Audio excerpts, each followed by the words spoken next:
Hi, I'm Jay Fallon. Thanks for listening to The Slippery Slope. So I know I said that I was taking a break and I wasn't going to be recording, putting out any more videos or podcasts for the rest of the year.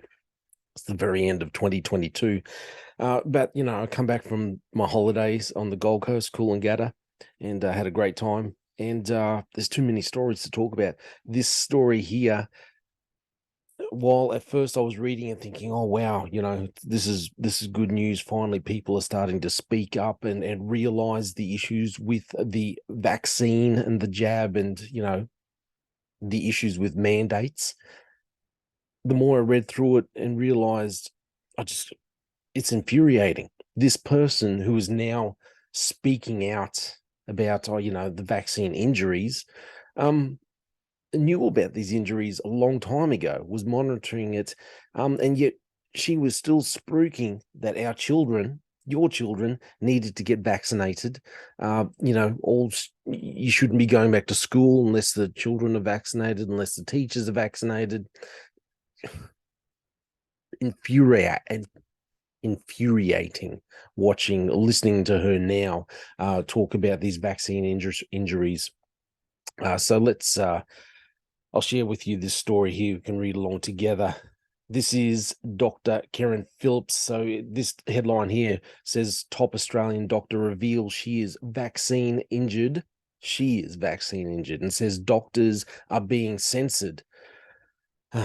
Okay, so former Australian federal MP, Dr. Kerryn Phelps, has revealed she and her wife, that's right, her wife, both suffered serious and ongoing injuries from COVID vaccines, while suggesting the true rate of adverse events is far higher than acknowledged due to underreporting and threats from medical regulators. And I've spoken about this before on the audio podcast, I believe, about how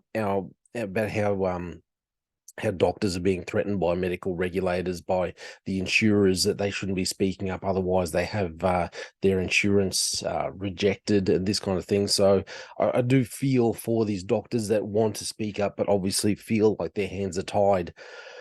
Anyway, so in an explosive submission to Parliament's long COVID inquiry, the former Australian Medical Association president has broken her silence about the devastating experience, emerging as the most prominent public health figure in the country to speak up about the taboo subject. This is an issue. This is what she says, quoting her. This is an issue that I have witnessed firsthand with my wife, who suffered a severe neurological reaction to her first Pfizer vaccine within minutes, including burning face and gums, paracethesis, I don't know how you pronounce that, numb hands and feet, while under observation by myself, another doctor, and a registered nurse at the time of immunization. This is what the 65-year-old said.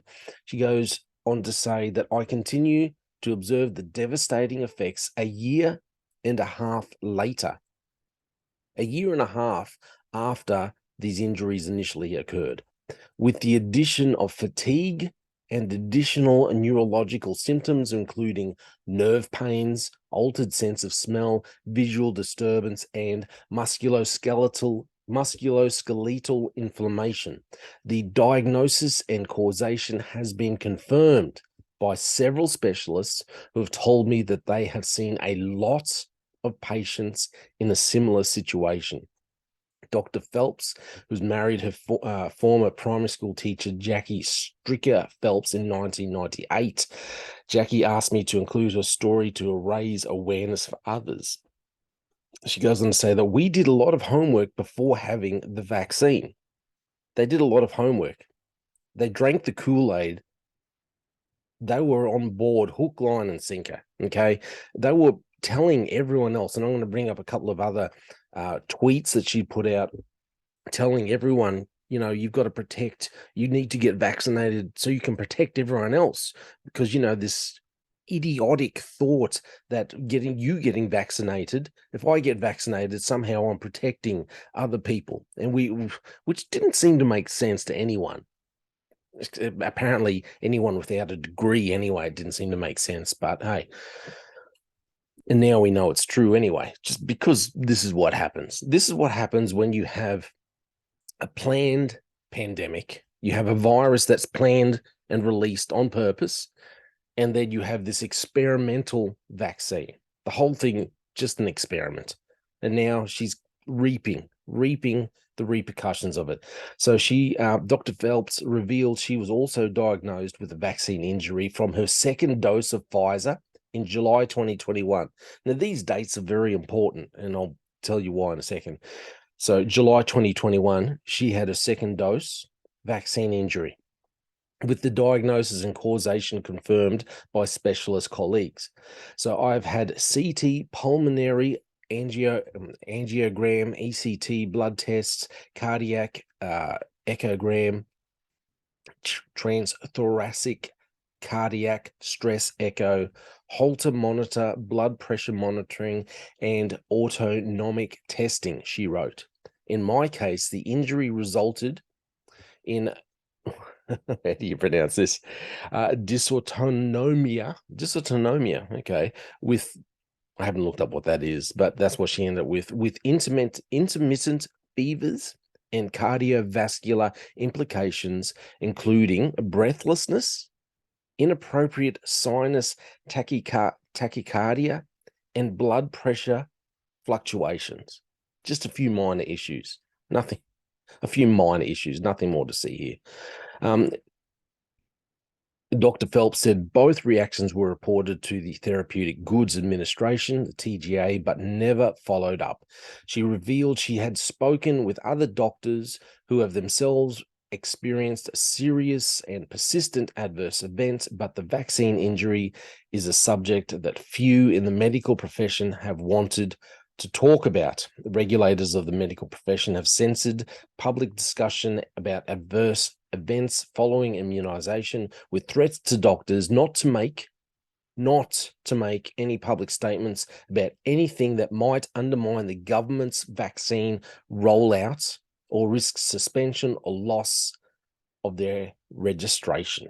Aren't you glad all those mandates went out, forcing people, good people, to get vaccinated or lose your job? People that were under the pump had to pay their bills, still have to support their children, their husbands and wives and whatever. They need to make money. They need to pay their mortgages, pay their cars, pay their medical bills. But if they didn't take this dangerous, ridiculous vaccine, experimental vaccine, they lost their job. So what choice do you have? I'll tell you what, anyway, the Australian Health Practitioner Regulation Agency, which oversees Australia's 800,000 registered practitioners and 193,800 students, last year warned that anyone who sought to undermine the national COVID rollout could face deregistration or even prosecution. So there you go. So she's shone a light on everything, okay? The interesting fact here is, when I was reading all this stuff, you look at it and think the vaccine injuries, specifically that her wife had felt, started 18 months ago. She has got a lot of answers, a lot of questions to answer, because I want to share with you these couple of tweets that she made last year.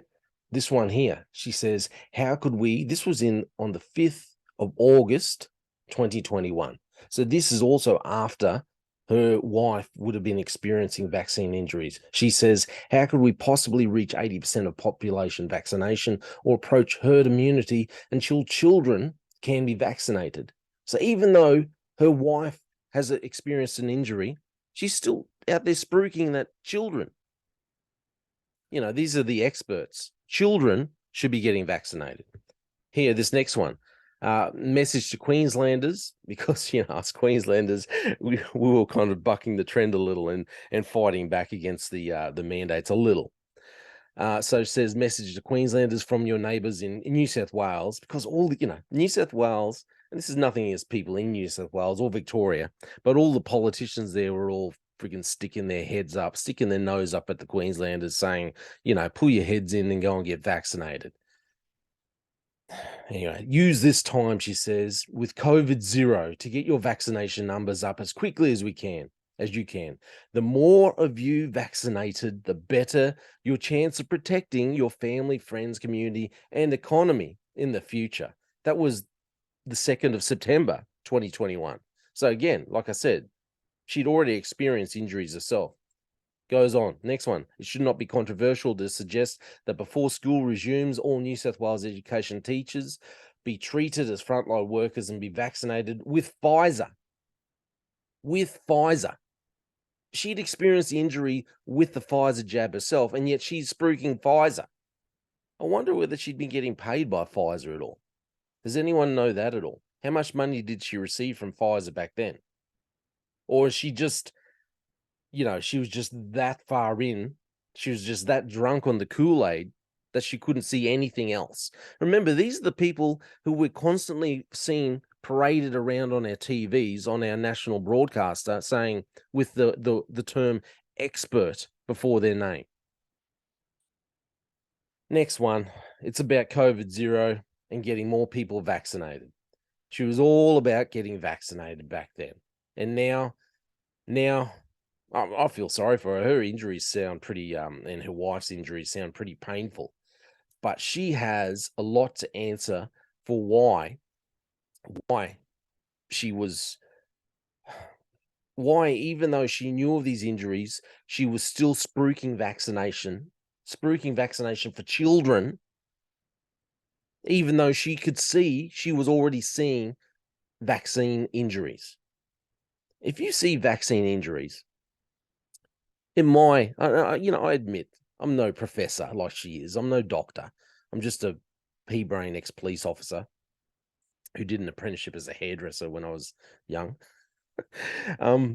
But if she already knew that adults were getting injured, her wife had been injured, her wife was suffering.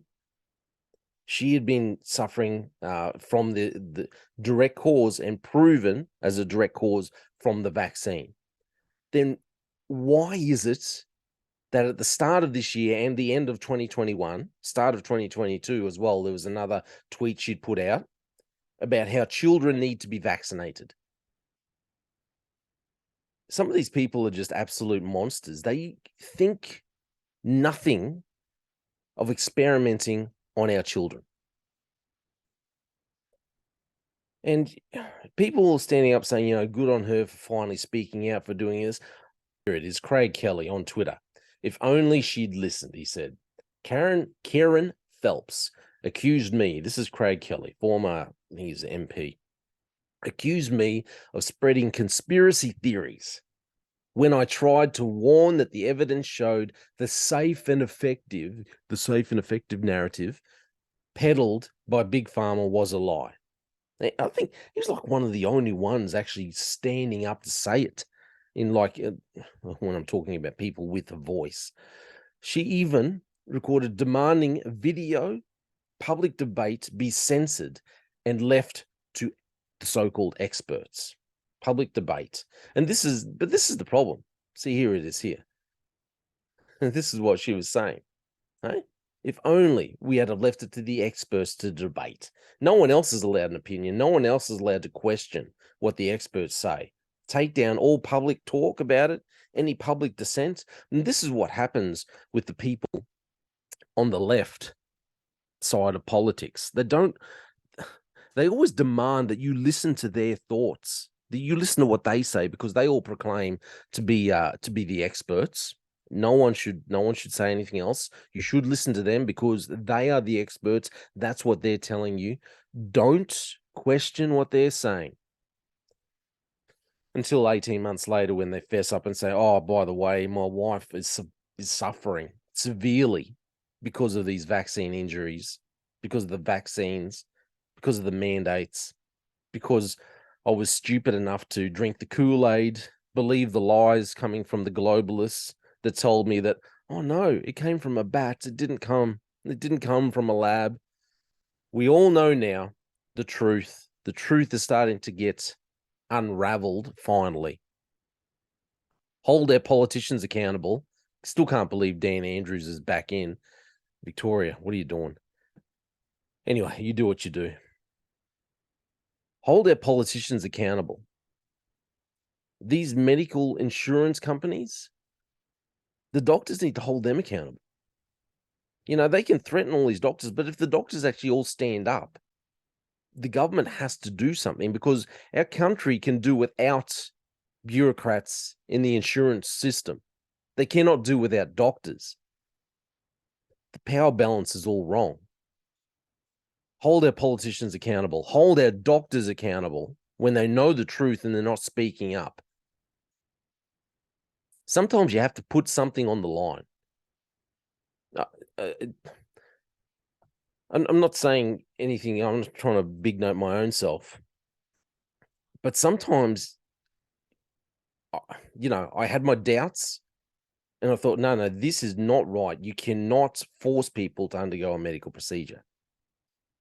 Sometimes you have to hold the line and hold the truth, even when everyone else is screaming in your face that they are the medical experts. They know what they're doing.